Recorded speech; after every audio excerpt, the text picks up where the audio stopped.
Interest-only loans are my favorite real estate loan type. I know it sounds like financial heresy. Some say, well, wait a second. If your entire monthly payment only goes toward interest and nothing goes toward principal, how could you ever get this property mortgage balance paid down, let alone ever paid off? That sounds awful. Yep, that's right. In an interest-only loan, my entire monthly payment goes toward interest only. And in fact, I will double down on this. Interest-only loans are symbolic of financially free beats debt-free, which is an enduring GRE maxim. Yes, this is paradoxical, but stick around until the end of this video, and you are going to see how wealth is created in the real world. Now, I admit it, before I ever bought real estate, I had heard about interest-only loans, and I thought that they were garbage. It seems like a buyer beware thing, like a financial danger, or like you're just setting yourself up for a wealth implosion. I was wrong. The abridged version of why interest-only loans make a lot of sense is why would you pay down any principal if you don't have to? So here we go. Let's compare the two. The old 30-year fixed amortizing plain vanilla mortgage versus an interest-only loan. Hi, I'm Keith Weinhold. This is Get Rich Education. Okay, so say that you have a plain vanilla 30-year fixed amortizing loan and your monthly loan payment is $1,300 and $300 of that goes toward principal and $1,000 of your monthly payment goes toward interest. Well, instead, with an interest-only loan, this principal payment goes away. Your monthly payment just went from $1,300 down to $1,000. That's all. Yeah, that's it.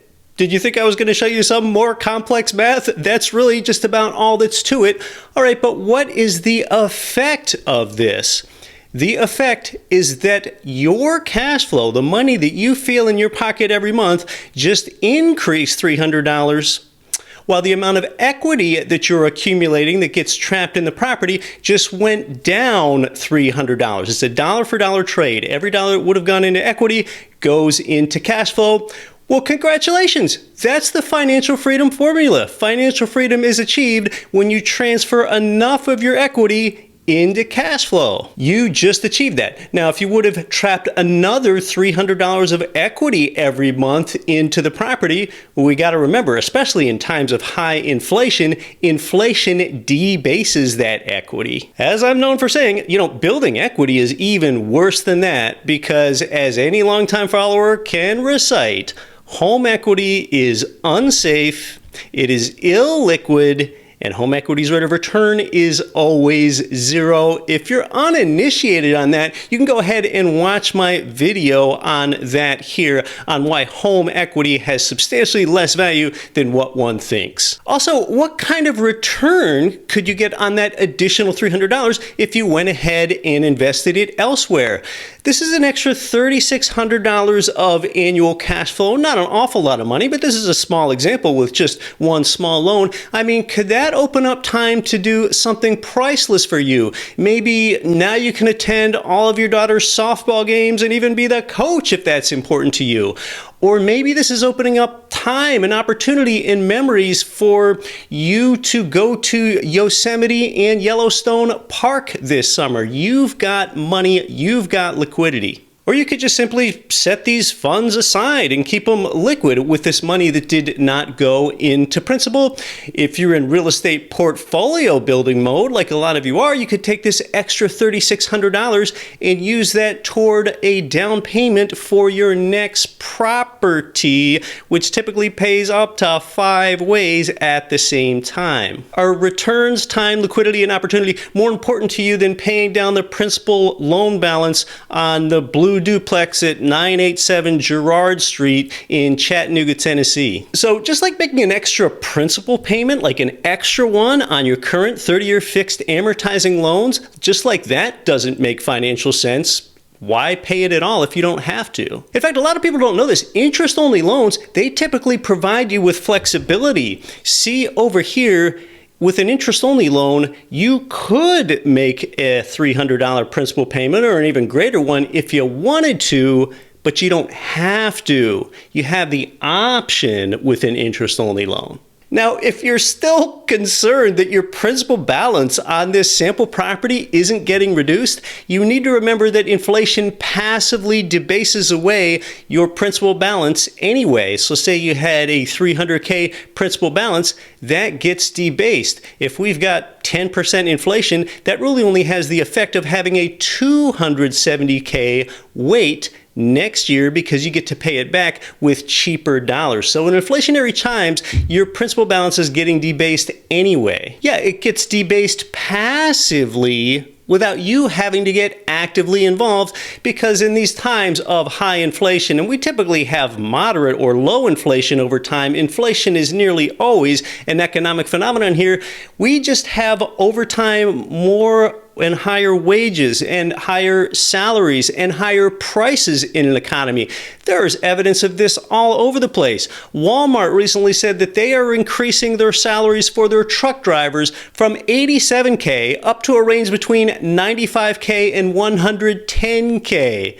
Now, before you go ahead and open a Google tab and search for how to become a truck driver, you got to think about how all these things introduce more dollars in an economy, how loans get easier to pay back. Let me address some of the downsides of an interest-only loan. It's not like I'm here trying to sell interest-only loans. I'm trying to tell you about the pros and cons. I think the pros outweigh the cons, but some of the downsides of an interest-only loan are you're typically going to pay about 0.25% in an extra interest rate for having the privilege of an interest-only loan. That's exactly what I have paid over a 30-year fixed rate for having an interest-only loan. Second of all, there are both adjustable rate and fixed rate interest-only loans for you to look into. That's not so much of a downside, but that's something to learn about. Another downside is you have to understand that the bank isn't just going to let you pay interest only forever, because that way you're not building equity quickly enough for them in a lot of cases. Remember, building equity increases the bank's security in the property, not yours. So after 5, 7, or 10 years, I typically go for those 10-year ones,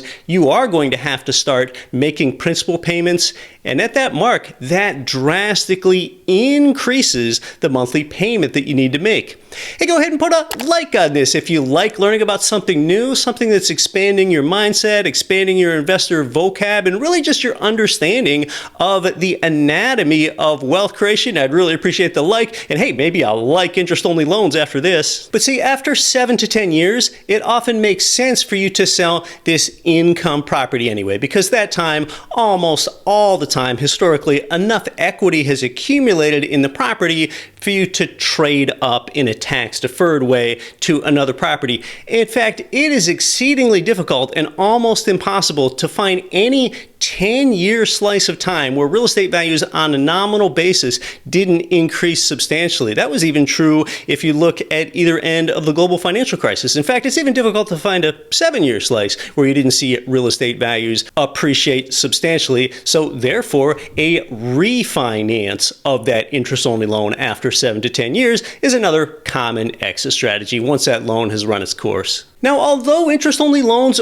are congruent with the GRE school of thought, it is antithetical in one way. You are no longer paid up to 5 ways at the same time. You're actually only paid 4 ways at the same time because the tenant-made principal pay down goes away. But again, that's a trade you would typically want because for every dollar of principal payment reduction, that boosts your cash flow. Yes, I know this, what I'll call abundant thought paradigm that I'm talking about here, it can be pretty jarring to a more, I guess, scarcity-based or old-fashioned mindset of, hey, I need to save money and I need to pay my debts down. In fact, I've heard interest-only holdouts and dissenters say things like, well, wait a moment, what if real estate values go down? Then you sure are going to be glad that you paid down some of the equity and you have some cushion there, won't you?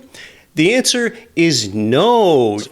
Building equity increases the bank's security in the property, not yours. You're going to be glad that you already had the equity separated from outside the property, holding it liquid or some other way. I got my first ever interest-only loan in 2007. It was on a green 4-plex building. I paid $530,000 for this.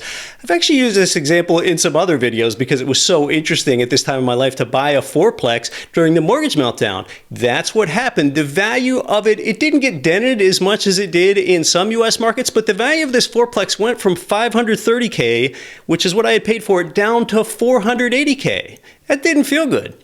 I lost $50K of value, hence $50K of equity. Equity is the first thing to get wiped out when values go down. However, the property did continue to cash flow. But see, if I had more equity in the property, the market would have just taken it away. If I separate it out, that can't happen. So you can definitely make your own decision when selecting a loan type. You should, but when you compare both loan types, especially if your objective is cash flow and for a lot of other reasons, interest-only loans typically win, but they're just often misunderstood. Now, are interest-only loans available? What do they look like right now, especially in the 1 to 4 unit space? You'll typically find them over time more common in the 5+ unit apartment building space. Interest-only loans aren't that widely available right now in the 1 to 4 unit space, but the chances of them being offered could be increasing. Now that mortgage interest rates are higher, mortgage loan companies have seen their refinance business go away, and oftentimes they look to other products to keep business going. So look out for interest-only loans being available. You might want to ask about them now. See, a lot of borrowers got in trouble with interest-only loans back during the global financial crisis,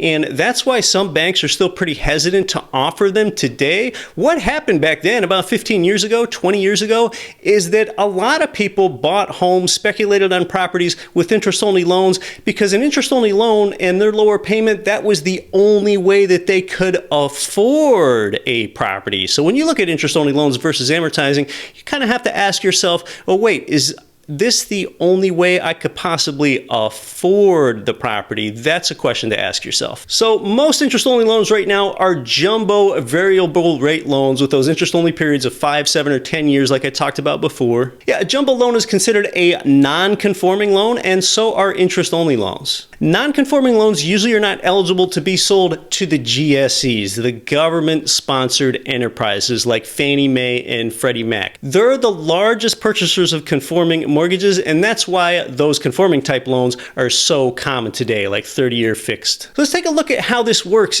When Fannie and Freddie buy loans from mortgage lenders, we'll just say a mortgage lender like Ridge Lending Group, someone that you might be familiar with here. Fannie and Freddie, they make more money available for lenders to issue additional loans after Fannie and Freddie buy those loans from, like in this example, your Ridge Lending Group. Now, non-conforming loans, like interest-only loans, they have a limited secondary market, so it's harder to find an investor who wants to buy them. A lot of times Fannie and Freddie are not buying them. So therefore, more lenders, like a Ridge in this case, they hang on to these loans and service them in-house, which means that they would have less money to make additional loans. So interest-only loans, they're just therefore not as widely available. Again, interest-only loans are non-conforming. Hopefully we see interest-only loans become more available. It's a really nice option for you to have when it's used responsibly.